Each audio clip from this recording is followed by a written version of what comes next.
Acosta Gonzalez. Enrique is the CEO of Triad Leadership Solutions LLC and has served as an executive veteran and advocate, board member, nonprofit administrator, speaker, mentor, coach, and avid volunteer. Over the past 20 years, Enrique has held numerous executive advisor and senior positions while serving in the United States Navy and civilian sector. Through education and training, he helped strengthen organizations, providing sound decision support and creating open communication at all levels. Enrique also helped formulate and implement policies concerning moral, welfare, job satisfaction, discipline, and training of personnel. Enrique was named on the power list of the top 200 thought leaders to follow in 2021 by Peopleham and nominee of the top 30 global gurus list for 2021 by Global Gurus for his work in the leadership development arena. He is a sought-after John Maxwell certified coach, trainer, and speaker, and is an avid mentor in 3 national and international organizations. I'm not done yet. He is an award-winning podcaster with 4 shows focusing on leadership development and career success.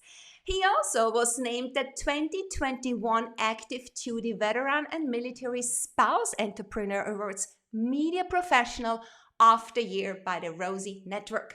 His down-to-earth approach to leadership has gained him notoriety as one of the most thought-out leadership trainers. Now I'm done. I warmly welcome Enrique Acosta Gonzalez. Welcome to BrandsTalk. Thank you, Bridget. I'm tired already from that. We're just getting started. So what's going on? Yeah, thank you for having me, Bridget. It's nice to share this platform, this time with you. I really appreciate your work in the branding sector and ready to get into this. Okay, me too. So Enrique, your track record is astonishing. You're on the power list of the top 20 thought leaders in 2021. You are an award-winning podcaster. You are an author. And most of all, you are a leadership coach with a mission to help leaders who struggle with finding clarity to develop, evolve, and find their way from sucKsess to sucKsess. So first of all, why do you do that? What is your big why? Why are you doing what you are doing? Well, Bridget, I will plainly state it as righting a wrong. When I was younger, going through the Navy, I was fortunate, and I'll say that, enough to have poor leaders, right? Leaders that were in positions that maybe because of tenure and their way of doing and executing their jobs, they were considered for the next higher position. And so I saw that a lot. But in the meantime, they were devouring their people. Right. And we see that a lot. It happens a lot. So in a short way of saying, I'm trying to right a wrong, which means that I am trying to ingest into the leadership pool of people appropriate folks that can execute leadership the way you would want it to be. Now, will you always have onesies and twosies that slip through the crack? Of course, you're going to have that. But what I want to do is tip the scale from having a habitual route for folks that just can do their job good to be into a leadership position for people who actually can do the job of leadership, can do the work of leadership, which is the hard work. Yeah, and you also say I was surrounded by leaders in these wrong positions and people in position of authority that had no a business being there. So even though they had this tenure, and I think when you have this tenure, you think, oh, let's take it easy. Maybe they're more careless than more taking care and caring for their people. And that happens very often. I also experienced that in my life of having different kinds of job. And I was wondering, why are they sitting there where they are sitting? Something is wrong here with the system, or what's going on here? So how can we bring more awareness to that? How do we approach such a situation like this? How do you help? Whom do you talk to? So who is your client? Is it businesses? And who is actually the people that you are working with? How do you approach these people? I'm sure it's the leaders, but in what kind of setting? How do you go about that? Yeah, this process of getting awareness or bringing awareness to the fact that leaders may need some assistance. Sometimes it's more than assistance, Yeah. but the fact that they need it is, it's a touchy subject, right? Because you have to have, number one, self-awareness to be able to say, I might need some help. If I continue this way, not only will I continue to hurt my people, the folks that I have charge over, but I'll eventually work my way out of a job in a bad way, right? There's working your way out of a job, which is a succession type of effect. You want to build somebody else in. You want to get out of there. You don't want to die in the chair, right? No. But you want someone to come in that's appropriately trained and able to execute the leadership demands that they will have. That's succession training, right? That's something that you bring in and you develop. So it's and I say it's touchy because it requires a lot of selfless acts, meaning you're about to say, I can't cut it. And that's tough for people. Mhm. Number one, it's tough for them to even realize that. It's even tougher for them to accept it. And I add a third layer of having to actually vocalize this. It's something that you often don't see. But what is the signs of true and honest leadership? Humility.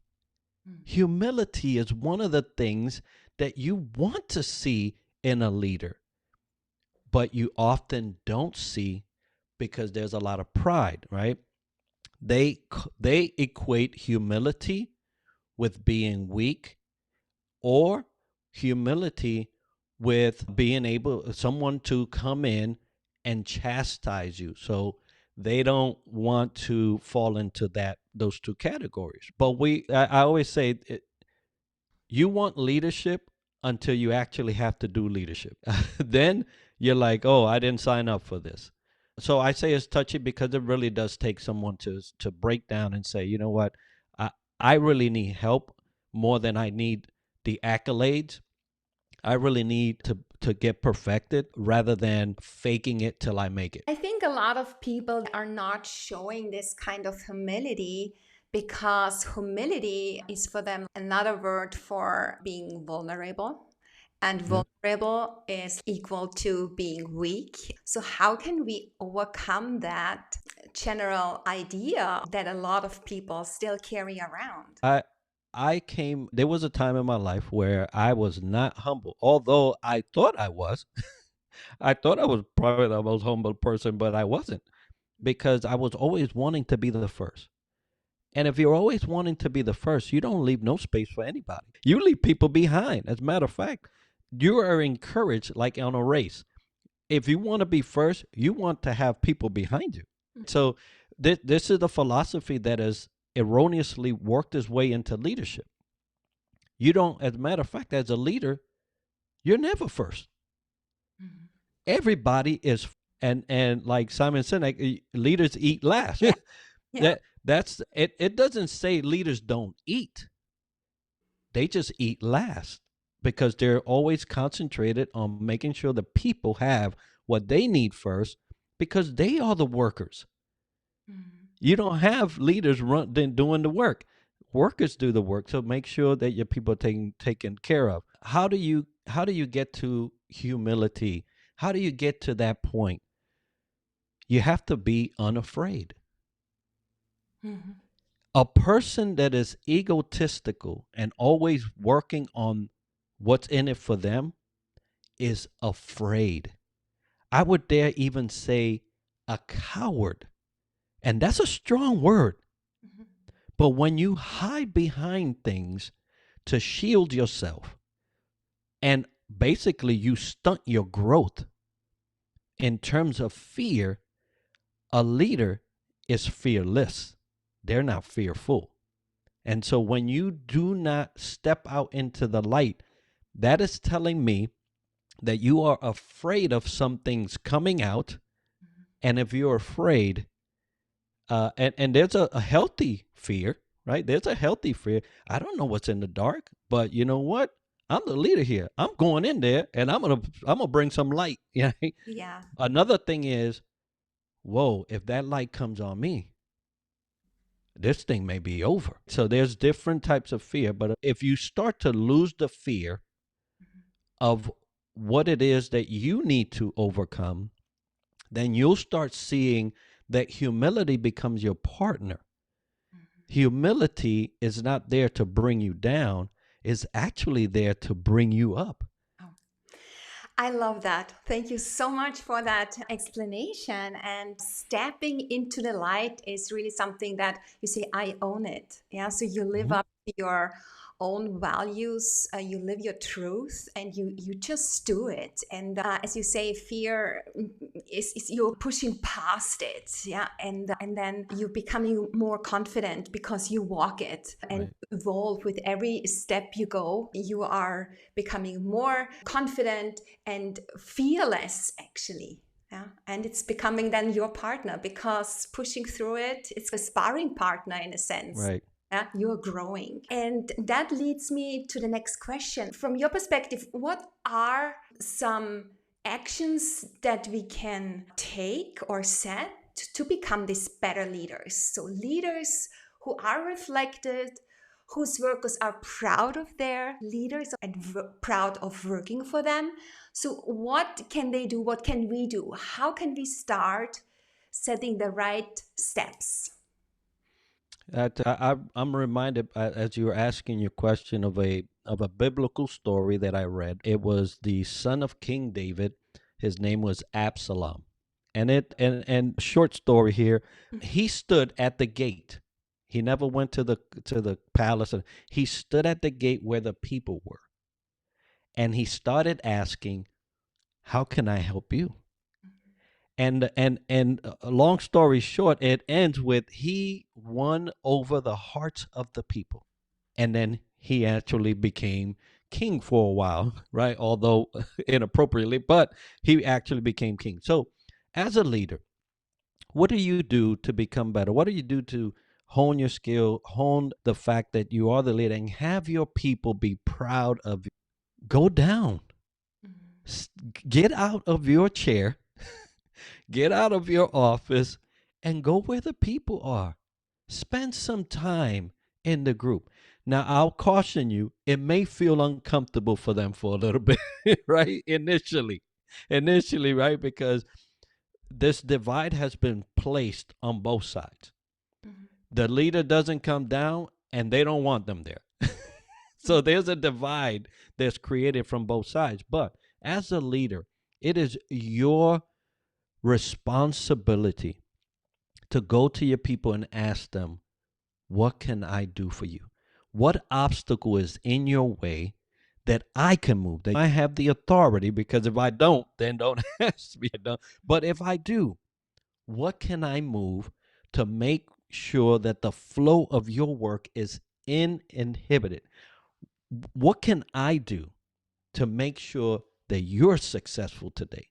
Mhm. And Mhm. if you can do that, if you ask, you better be ready to do it. Mhm. But if you ask and you're ready to do it and you do it, you will win over the hearts of your people. All they want is to be able to come to work, do their job without any friction, and be able to finally, at the end of the day, say, we did a great job today. Mhm. And all of that can come by you going down and being with your people and finding out what they need. Yeah. Beautiful. So you are also going down to your people, to your clients, and you are also asking them a lot of questions. Mm-hmm. You are helping them going from this so-called sucKsess to sucKsess. So first of all, we would like to know how sucKsess differs from sucKsess. What do you mean Right. by that? Yeah, I love that. When I came across what I wanted to focus on, it was the mirage of a leader that thought they were, but the people knew they weren't. And there's this always, we all have seen leaders that are in positions and, like I say, have no business being there. But they got, and I'm of the belief, as I believe in an eternal God, that some people are there even if you don't want them to, for a specific reason.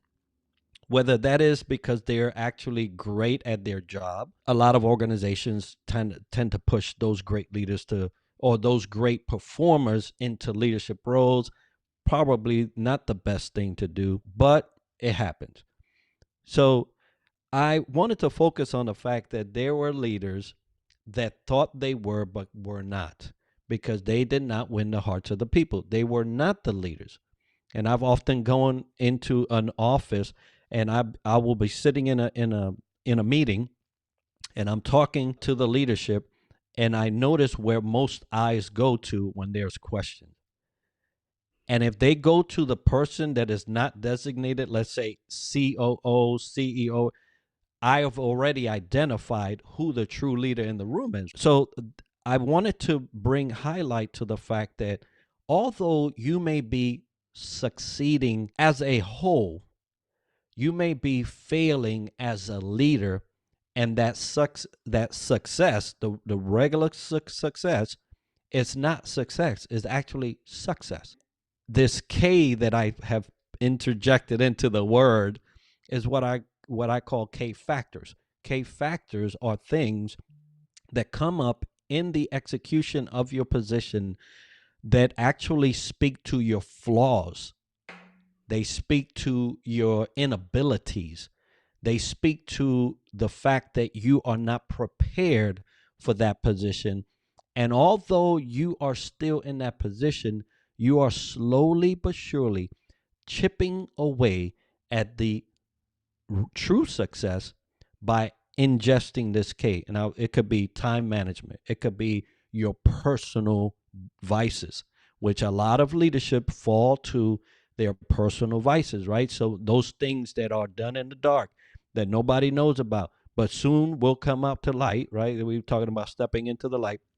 These things will come up, and we see it all the time, right? We see it all the time come out on the news and magazines, periodicals, anything that will talk to, oh, how the mighty have fallen, right? That's how the mighty fall. It could be things that were in your upbringing that you never even realized but are now coming up as an adult. It could be financial issues.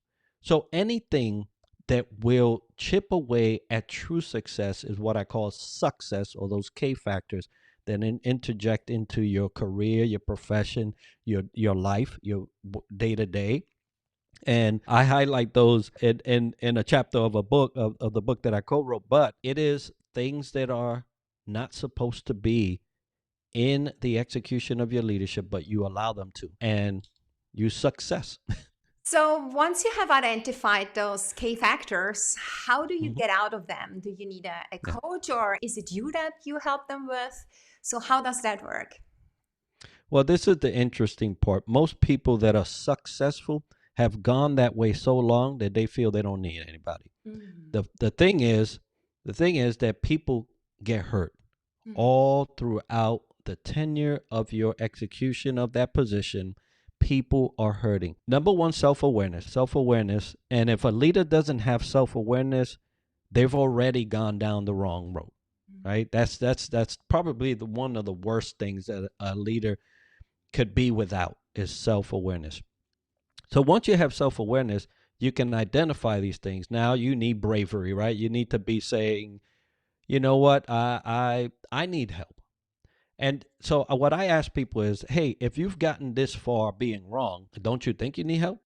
But what they come back to me is, I'm still here? And that's a tough thing to answer, right? If somebody has been going the wrong road and still getting to achieve things, why would they need you? Then you need to focus on the people. Mhm. And that's where when I come into organizations, I focus on the people. I actually don't focus first on the leaders. I focus on the people. The people will tell me exactly what I need to go work on because the leader won't. And then I take that conversation and then I morph it into a tailored approach to that particular leader.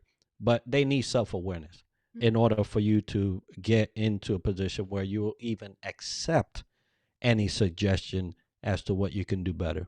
Okay, so when you are working in an organization, you're working with all the different levels. You're working with Mhm. team, you're working with the leader, you're working with the C level. Actually, creating the awareness already on the C level because they live their values and they are the leaders, and it's a ripple effect, right? So Mhm. it affects also the leaders, how they behave, and where are the boundaries in how far are they taking accountability for what they are doing, and that has another ripple effect to the team. I Right. suppose you are taking a holistic approach to getting Exactly. down to the source and then help the organization actually to go forward in a healthy way. Because to approach a leader about their inadequacies or inability to perform at a certain level Mhm. and not include the C-suite or executives and the workforce it's damaging to the leader because they will be made aware of things that they are not doing right, maybe given some suggestions, but if you leave it at that, they have no support mechanism. And so, what the C suite and the workforce does is they become the support mechanism for this leader. Maybe they don't lose their job and they stay in that position, but they're going to have support from the workforce and the executives to be able, if they really want to see this person. All right, that's so interesting, but I would like to move on. My next question, which has something to do with that, of course, because you Right. already mentioned your book. You became a best selling author this year in April with your book, Alliance Pride: The Scars That Silenced Kings. So you co authored it with Alan S. Chavon. Mhm. Why did you write this book? What is it exactly about? We can guess from the name. And who should read it? Yeah, Alliance Pride was a one of those things that we just discussed, coming out into the light, so that as a leader you have nothing to fear.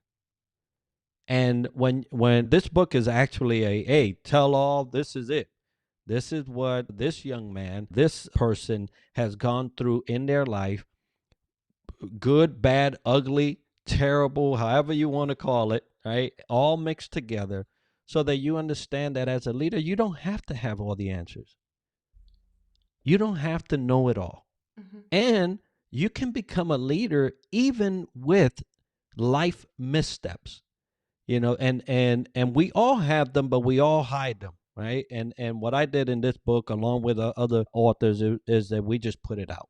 We put it out, good, bad, and ugly. And to help folks understand that it is not your past that actually is the focus. It's what you do with the past Mm. and how you trek forward from that past that actually counts. Yeah, it's actually the missteps or what happened to us, our journey, that helps you guide other people towards the future. It's where our purpose is, it's what made us what we are today. And it's also that these are the stories that we need to tell. And that makes us vulnerable and that makes us connect with people on this emotional level. And this is what counts. People want to hear that stories because they see in you someone who has walked it before. Yeah, and you did not only write this book, you have been a LinkedIn Live host since 2020. Your show is called Aloha Friday Live, a casual leadership discussion show where you invite guests as well. So, why did you start that and what is it about exactly?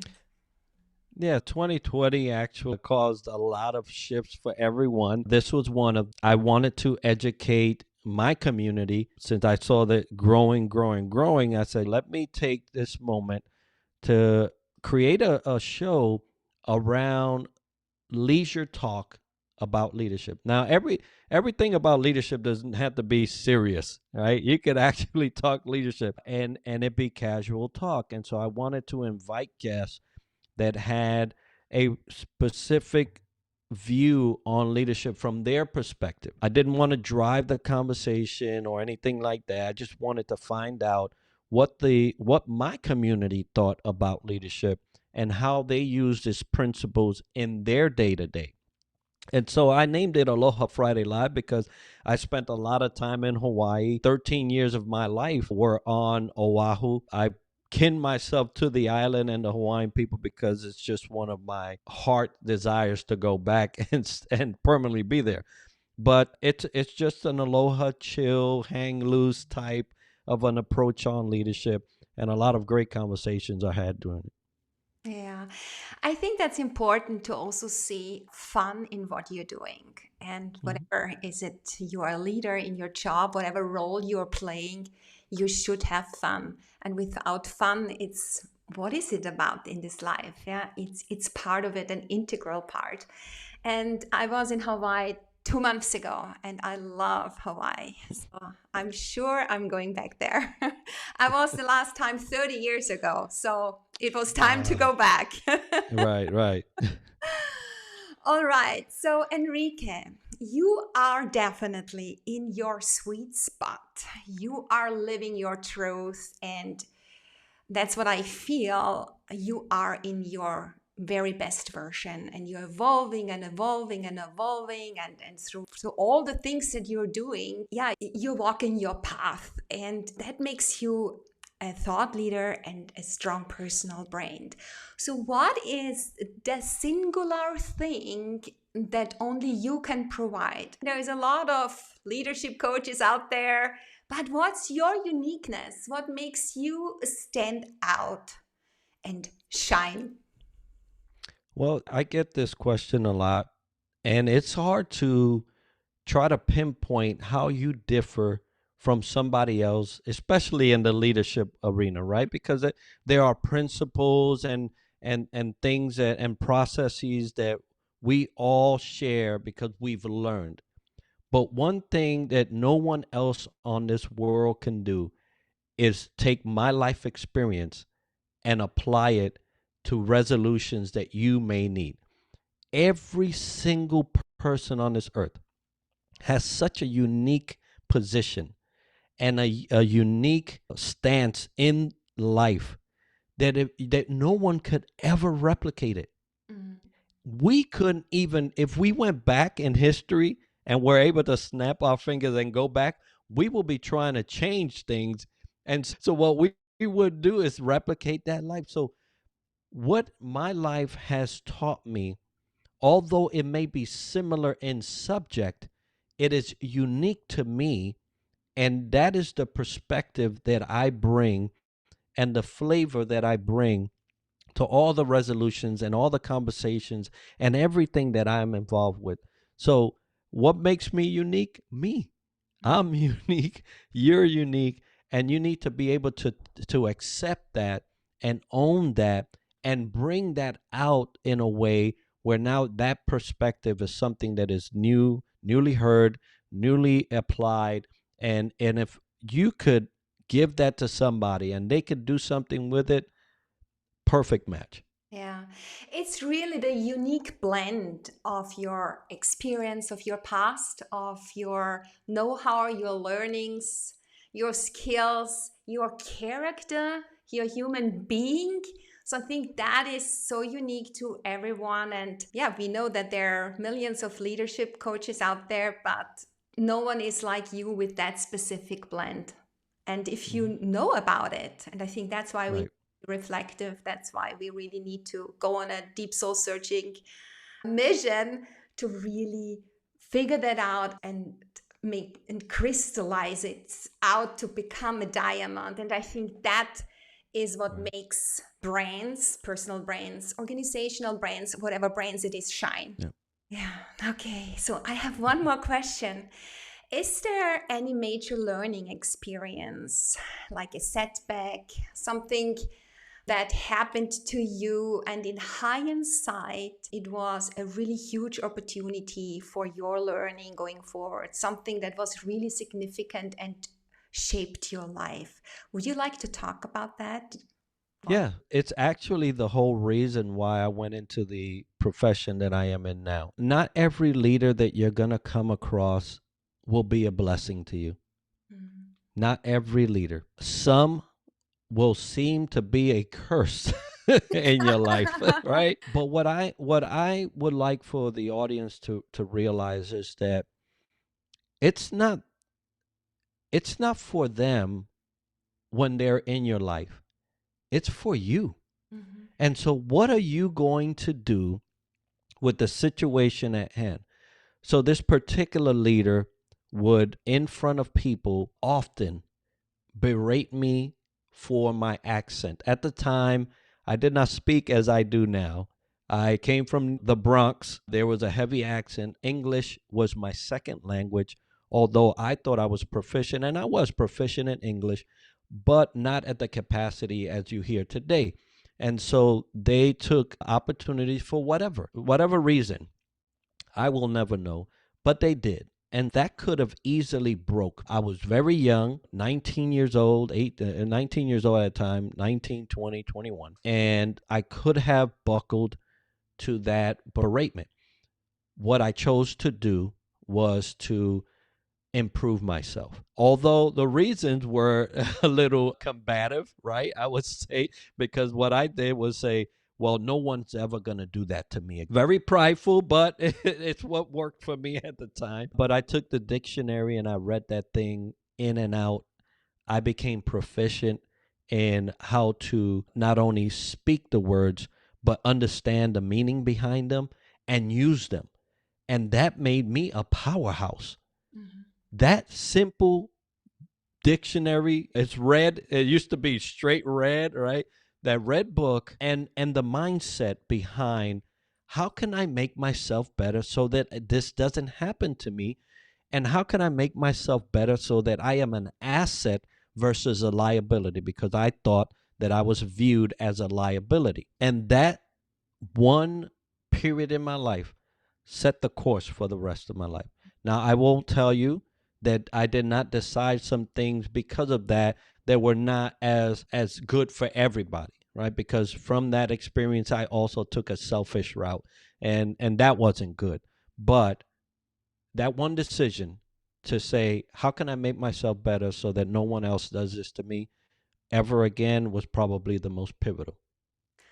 Thank you so much. I love that because it's such an authentic answer. It's helping a lot of people out there, I'm sure. Thank you so much for sharing that experience with us. All right, we're almost at the end of our show, Enrique. I would like to do some rapid fire terms with you. So I'm throwing out a term and you will be answering top of mind. Is that okay for you? Sure, let's go. All right. Purpose. Life's reward. Success. Only you can get it. Mindset. Pivotal. Mhm. Women empowerment. Let's do it. Good. And brands. What are brands for you? Brands. We all have brands. Learn how to market yourself. Learn how to establish it. Brands, so important. Okay, good. Enrique, where can listeners find you to get in touch with you? Yeah, is there anything that you're offering right now? Tell us. Yeah, so it's I'm on LinkedIn. If you can't find me on LinkedIn, you can't find me anywhere. But LinkedIn, Instagram, Facebook, you could find me personally, Enrique Acosta Gonzalez. Or if you look for Triad Leadership Solutions on all those mediums, you'll find our page. TriadLeadershipSolutions.com is our website, and you can find out all about our company offerings and things like that, and even book time to speak with me through that medium. The podcast is called Developing the Leader Within Podcast. You could look, that's on every platform to include Amazon, Spotify, all those. And yeah, all my contact info is on LinkedIn. You can get me through those mediums. Perfect. Okay, Enrique, thank you so much for being my guest on BrandsTalk. Having you here was a true pleasure to learn how to find clarity, to develop, evolve, and find our way from sucKsess to sucKsess. Thank you, Enrique. Thank you so much for having me.